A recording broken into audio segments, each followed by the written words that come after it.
Dios les bendiga. Quiero leer el libro de Segunda de Reyes, capítulo 11, versículo 1. Segunda de Reyes 11, 1. Hay una mujer llamada Atalía, que es hija y descendiente de Jezabel, una combinación entre Jezabel y aquel malvado llamado Acab, aquel rey de los peorcitos de todo Israel. Y esta es la hija de ellos. Ahora ella ha estado metida en el linaje de Judá, el reino del sur, y su hijo, el rey, acaba de morir. Segunda de Reyes 11:1. Cuando Atalía, madre de Ocosías, vio que su hijo era muerto, se levantó y destruyó toda la descendencia real. Pero Josaba, hija del rey Joram, hermana de Ocosías, tomó a Joás, hijo de Ocosías, y lo sacó furtivamente de entre los hijos del rey a quienes estaban matando, y lo ocultó de Atalía, oigan esto, a él y a su ama en la cámara de dormir. Y en esta forma no lo mataron, lo protegió. Versículo 3, y estuvo con ella escondido en la casa de Jehová 6 años, y Atalía fue reina sobre el país. El versículo 12 del mismo capítulo 11. Sacando luego Joiada al hijo del rey, le puso la corona y el testimonio, y le hicieron rey, ungiéndole y batiendo las manos, dijeron: ¡viva el rey! Oyendo Atalía el estruendo del pueblo que corría, entró al pueblo en el templo de Jehová, y cuando miró, he aquí que el rey estaba junto a la columna, conforme a la costumbre, y los príncipes y los trompeteros junto al rey. Todo el pueblo del país se regocijaba y tocaban las trompetas. Entonces Atalía, rasgando sus vestidos, clamó a voz en cuello: traición, traición. Y vamos ahora a leer Segunda de Samuel, capítulo 23. Segunda de Samuel 23 tiene la historia poderosísima de los grandes guerreros del tiempo de David. Se llaman los valientes de David. Voy a leer el versículo 8, 23, 8, por las proezas que ellos hicieron. Segunda de Samuel 23, 8. Estos son los nombres de los valientes que tuvo David. Basebet el Tacmonita, principal de los capitanes. Este era Adino el Esnita, que mató a 800 hombres en una ocasión. Esto fue la razón por la cual se hicieron grandes los hombres de David, porque el Espíritu del Señor venía sobre ellos para hacer grandes proezas. Quiero concentrarme en el versículo 32. Hay un personaje aquí en el versículo 23, 32. Eliaba Saalbonita. Quiero que se acuerden de él. Eliaba Saalbonita. Jonatán, hijo de los hijos de Jasén. Quiero que se acuerden de que Eliaba Saalbonita es uno de los 30 mejores soldados de todo Israel. Oremos. Dios, enséñanos tu palabra en este día. Y donde quiera que tu pueblo esté, sea hoy o sea un año de este tiempo, en cualquier lugar, en un lugar santo, en una iglesia, en una casa, en un carro, o en un lugar oscuro, tal vez algún varón, mujer, joven, que andan separados de ti, alcánzalos con esta palabra, de acuerdo a tu corazón, en el nombre de Jesús. Amén. Eliaba Saalbonita, uno de los 30 mejores soldados de todo Israel. Israel tenía en un tiempo soldados que era 1,5 millones de soldados en ese ejército. Eran soldados ciudadanos, trabajaban y hacían, pero a la hora de las guerras esos eran los soldados. Pero estos eran los mejores 30. Para entrar en esa élite tenías que haber hecho algo portentoso, algo sobrenatural. Y los primeros 3, 4 nombres que Dios nos da, nos dice que eso era lo que había pasado. Uno mató a 800, otro mató a 300, otro se enfrentó contra los filisteos él mismo solo. Tenían que haber hecho algo poderosísimo para poder entrar en esa élite. Y luego Dios nos da una lista, y en esa lista vienen los nombres de ellos nada más. Y aquí está uno. Eliaba es su nombre. Eliaba Saalbonita. Saalbonita es de un lugar que se llamaba Saalbón. Algo interesante acerca de Eliaba. La palabra Eliaba significa Dios lo esconderá, Dios lo esconde, Dios lo ha escondido. Óigalo de nuevo. Eliaba significa Dios lo esconderá, Dios lo esconde, Dios lo ha escondido. Estaba diciéndonos Dios acerca de este carácter, este gran hombre llamado Eliaba, que su señal y su mensaje para nosotros es que para ser grande en la presencia de Dios, uno de las grandes cosas que Dios hace es encontrar a una persona que sabe cómo esconderse en la presencia del Señor. Sabe cómo rodearse de la presencia del Señor, que Dios es el que lo esconde.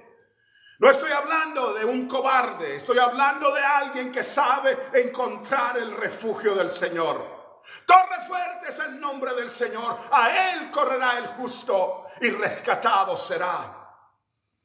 El nombre del Señor es para protegerte, la presencia del Señor te cubre, es Él el que te rodea de su grandeza, es Él el que te protege en tu momento.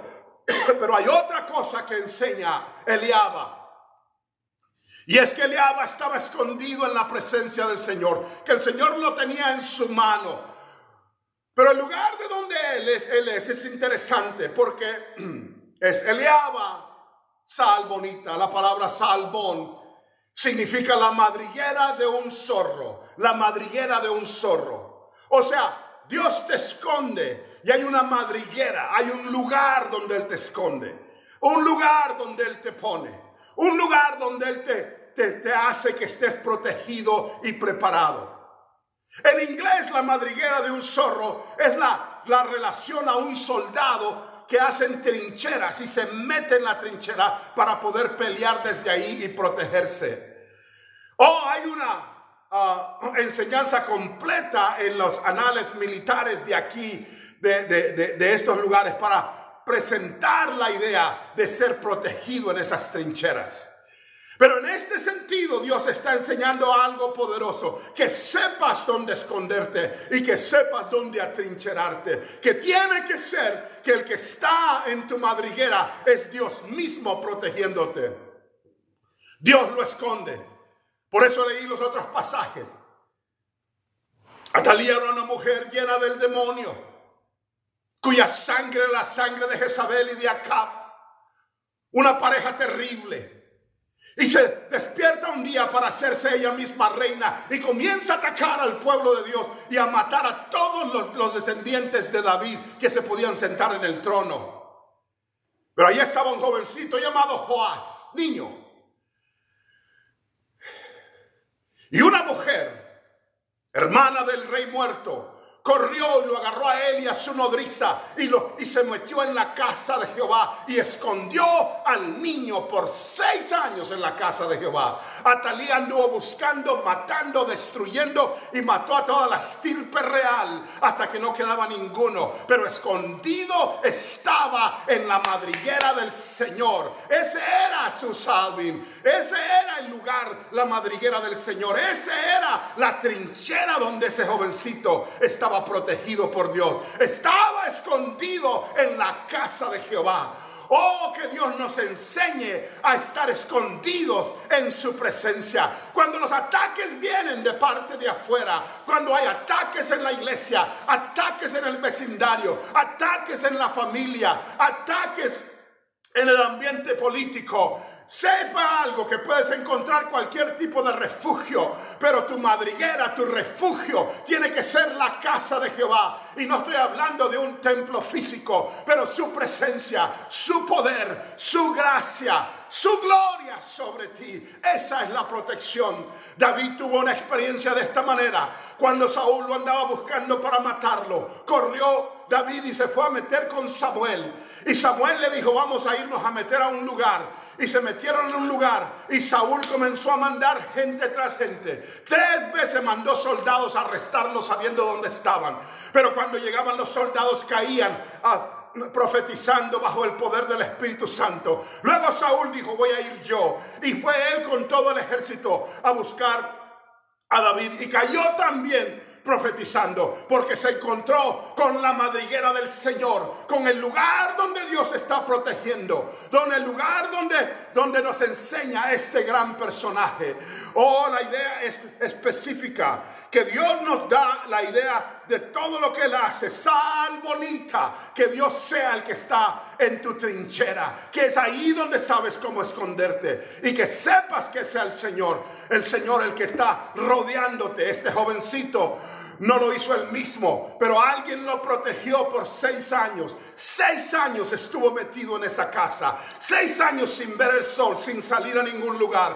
6 años en secreto. 6 años callado. 6 años pensando que todo mundo que ya estaba muerto. Pero cuando salió de ese lugar, la Biblia dice que tocaron trompeta y dijeron, viva el rey, viva el rey. ¡Viva el rey! Se levantó todo el pueblo y comenzaron a correr. Atalía vino para declarar traición, pero no podía detener la presencia del Señor. Esto es lo que pasa cuando sabes refugiarte en el Señor. Él te va a cuidar por un tiempo. Él te va a esconder por un tiempo. Él te va a proteger por un tiempo. Pero luego el Señor te va a poner en tu posición. Luego el Señor va a bendecir tu vida pública. Luego el Señor va a proveer lo que tiene que proveer. Y ese jovencito se sentó en el trono de David porque supo cómo estar escondido en la casa de Jehová, escondido en la trinchera de Jehová. Les digo algo, varones y mujeres de Dios, Dios nos mueve a estar escondidos en su presencia. Es más, los grandes siervos del Señor que yo conozco han estado de esa manera. Déjenme decirles de uno que está en la Biblia. Juan el Bautista estuvo 30 años en el desierto sin que nadie supiera quién era. 30 años estuvo en el desierto sin que nadie lo conociera. Pero la Biblia nos dice que de repente comenzó la voz que clama en el desierto a preparar el camino del Señor, y se aparece. Dilata 1 año y medio su ministerio, pero ese año y medio Jesucristo dijo, no ha nacido hombre de mujer mayor que ese que está ahí, Juan el Bautista. También lo puso como un ejemplo de alguien varonil. Dijo, andan buscando a los que huelen bonito y se visten de ropas de gala, búsquenlo en los palacios. Quieren un hombre, dijo, ahí está Juan el Bautista, escondido en la presencia del Señor, en un lugar desértico, solo él y Dios, estando en su presencia. Cuando él vino a presentarse en el ministerio, 1 año y medio de ministerio, hizo temblar la tierra, hizo que todo el mundo, es él el que dijo, he ahí el Cordero de Dios que quita el pecado del mundo. Es él el que se enfrenta con Herodes y le dice, no te es lícito tener a la mujer de tu hermano. Es él el que está parado en las esquinas preparando el camino del Señor. Juan el Bautista, el que bautiza al Señor, el que vio la paloma, el Espíritu Santo como espíritu de paloma para parar encima del hombro del Señor. Fue ese el gran siervo del Señor, pero estuvo escondido en la presencia del Señor. Que Dios nos esconda en su presencia. ¿Cómo te esconde? A veces no te pone en posiciones como este joven. Podían haberlo nombrado rey cuando era un niñito chiquito, pero no hubiera podido hacerlo. Dios hace que se espere tu tiempo para manifestar lo que tiene que manifestar. Tienes que estar escondido en Él. ¿Cómo te escondes en Él y cómo pasas tu tiempo? Juan el Bautista se llenó de la palabra del Señor. Juan el Bautista estaba lleno de la palabra del Señor. Y lo mismo pasó con ese jovencito. Todos los días ahí estaba el arca de Jehová. Ahí estaba la minora de la presencia del Señor. Ahí estaba el maná. Estaba rodeado de las cosas de Dios. Y sus ropas olían al incienso que subía a la presencia del Señor. Escóndete en el Señor. Escóndete en su palabra. Escóndete en su presencia. Escóndete bajo Él, encima de Él, rodeado por Él. Escóndete en la oración. Métete con el Señor en la oración. Escóndete en su gracia. David había sido ungido como el gran siervo que iba a ser el siguiente rey de Israel. Pero lo encontramos en la cueva de Adulam, metido y escondido. Y parece ser que está perdiendo, parece ser que andan buscando para matarlo. Pero en esa cueva escondido Dios lo estaba preparando, lo estaba tocando y lo hizo sentarse en el trono del Señor. Y se hizo el gran rey de Israel. Escondido en la presencia del Señor no significa cobardía, no significa pereza, no significa falta de agresión espiritual. Significa que Dios tiene su tiempo y que Dios está escondiéndote para poder llevarte a donde tiene que llevarte. Pero tienes que pagar el precio en ese tiempo de escondite. Que Dios te ayude a ser como ese siervo grande de los 30 de David, el que está escondido en la presencia del Señor y su trinchera está con Jehová. Dios les bendiga.